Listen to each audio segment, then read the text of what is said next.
Salut à tous, on se retrouve aujourd'hui pour un nouvel épisode de Paroles d'affranchi, le podcast dédié à la liberté. Moi c'est Quentin Nauty et à travers ce podcast, je me propose d'aider toutes celles et ceux qui ont envie de s'affranchir de ce mode de vie qui nous est imposé. Ce podcast, il existe seulement grâce à vous parce que le but ici, c'est de répondre à toutes vos questions en partageant mes propres expériences, mes propres idées. Et pour ça, il me faut des questions. Je vous mets un lien dans la description pour que vous puissiez me poser des questions en vocal et participer au prochain épisode de Paroles d'affranchi. Vous êtes nombreux à écouter le podcast sur YouTube, mais il est disponible aussi sur Apple Podcasts, sur Spotify, sur Google Podcasts.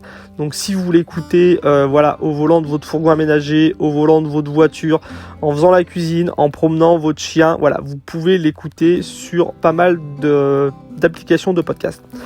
Aujourd'hui, je vais répondre à une question de Joris. Alors Joris, il m'a posé quelques questions sur la vie en fourgon aménagé. Il me demande en fait comment est-ce que je vois l'avenir de ce mode de vie avec le carburant qui augmente et qui va selon lui continuer d'augmenter, avec les restrictions sur les véhicules diesel d'ici 2030-2040, avec l'indisponibilité pour l'instant des voitures, des véhicules en tout cas électriques pour remplacer nos vieux moteurs diesel. Et puis par rapport aux restrictions qui vont sûrement venir pendant les prochaines années, est-ce que la van life, est-ce que le mode de vie de nomade en véhicule aménagé est mort ? Alors je voudrais partager mon avis là-dessus. En fait, moi j'ai 30 ans et depuis que j'ai l'âge de me souvenir des choses, depuis mon plus jeune âge, je me souviens que quand j'étais petit, on parlait de la crise qui s'était installée, la crise qui allait continuer. Depuis que je suis pas petit, j'ai vécu quand j'étais à l'école les attentats sur le World Trade Center aux États-Unis. On parlait des attentats, on parle de guerre, des prochaines guerres mondiales, des prochaines guerres. Depuis que je suis petit, on parle de pollution. Depuis que je suis petit, on fait un portrait du monde qui est affreux.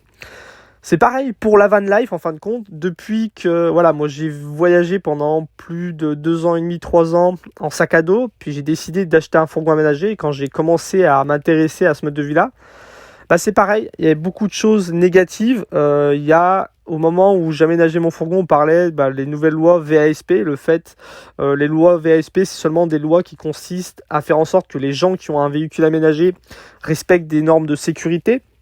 Puis le coronavirus est arrivé, les confinements, les couvre-feux.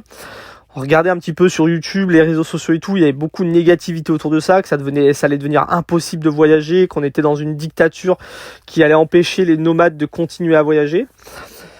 Et malgré tout ça, moi j'ai pu continuer à voyager en fourgon aménagé, j'ai respecté les confinements, j'ai jamais eu de problème, j'ai continué après à traverser la France en long, en large et en travers, j'ai jamais eu de problème, j'ai jamais eu de contrôle, j'ai jamais eu... Vraiment, tout s'est très très bien passé. Et en fait, si depuis tout petit j'écoutais le bruit ambiant, j'aurais jamais choisi d'avoir une vie alternative. Je serais sûrement en train de continuer à travailler pour mettre un maximum d'argent au cas où il y ait une crise, cotiser à fond pour ma retraite au cas où, parce que pour la retraite il faut absolument que j'ai de l'argent. Je serais sûrement dans un mode de vie où je passerais ma vie à travailler, à consommer, à me lever le matin toujours à la même heure pour aller faire le même travail.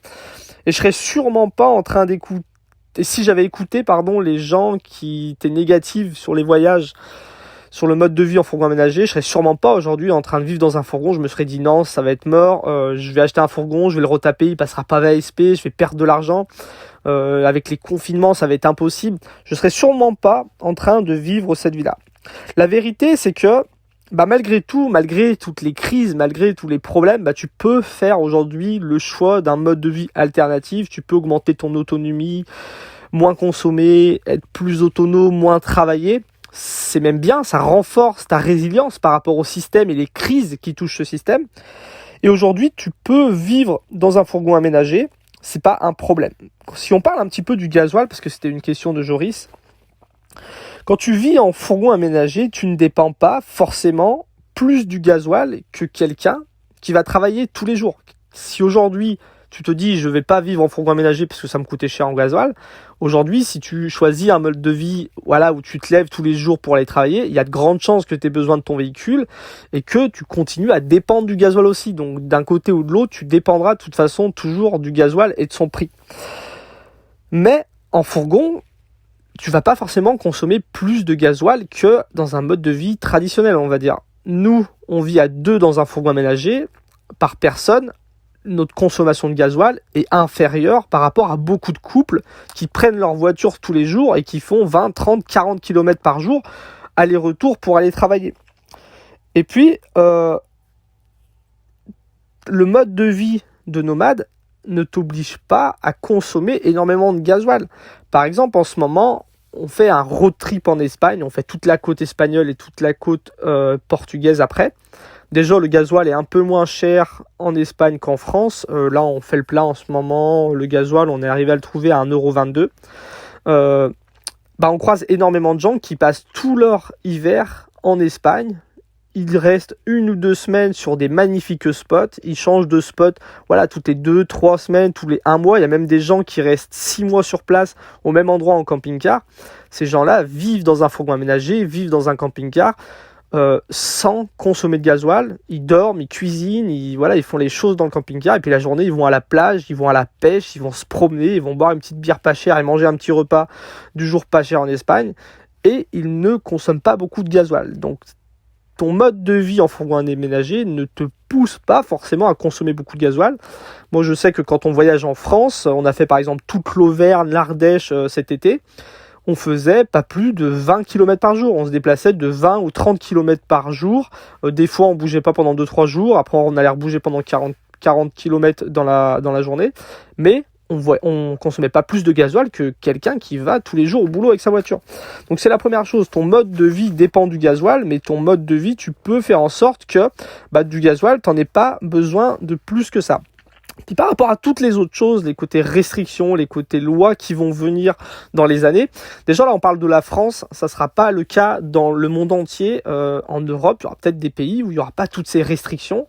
La France, on a des gouvernements qui font pas mal de restrictions niveau écologique, pas mal de bullshit écologique, parce qu'on va taper les gens qui vont au boulot, les gens qui... mais tout ça c'est surtout pour faire marcher la société de consommation. On le voit avec les véhicules électriques qui sont pas écologiques du tout par rapport à leur fabrication, par rapport à l'entretien et compagnie.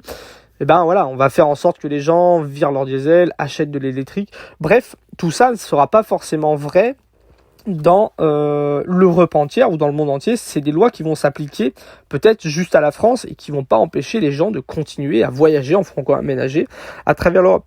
Et puis c'est surtout des peurs qui sont irrationnelles pour moi. Nos peurs irrationnelles, c'est en fin de compte des projections négatives qu'on se fait du futur. Quand on a peur de quelque chose, sur le fait, tu te fais attaquer par un chien, tu as peur, tu as une montée d'adrénaline, tu te mets à courir, tu as des raisons d'avoir peur. Mais quand tu te mets à avoir peur pour des choses qui vont avoir lieu dans 5 ans, dans 10 ans, dans 20 ans, c'est des peurs irrationnelles, tu te fais des projections négatives du futur. Et il ne faut pas laisser nos peurs décider pour nous. Moi, il y a 2 choses que je fais au quotidien pour ne pas laisser mes peurs décider pour moi. J'essaye de les virer un maximum. Pour éliminer les peurs irrationnelles, la chose que je fais, c'est que j'arrête d'écouter les gens. J'arrête d'écouter les médias, j'arrête de suivre des réseaux sociaux qui sont négatifs. J'arrête d'écouter toutes celles et ceux qui ont des bonnes raisons de me faire peur, que ce soit pour faire du clic, pour faire de l'audience, pour vendre des assurances derrière. Je ne sais pas quelle façon.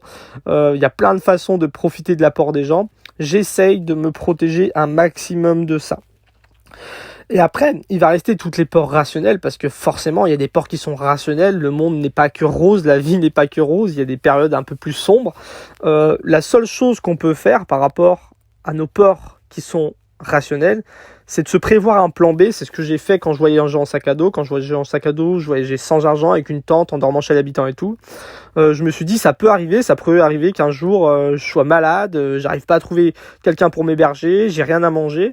J'avais un plan B, j'avais un petit peu d'argent de côté. Si jamais un jour j'avais un problème, je pouvais prendre un train, rentrer dans le Beaujolais dans ma famille, je pouvais me payer un hôtel, je pouvais aller manger un petit bout quelque part. Voilà, c'est une idée toute bête, mais dans sa vie entière, il faut avoir des des plans B. C'est un peu ce qu'on peut retrouver dans le survivalisme. Alors moi je suis pas très survivaliste, j'aime pas l'ambiance du survivalisme.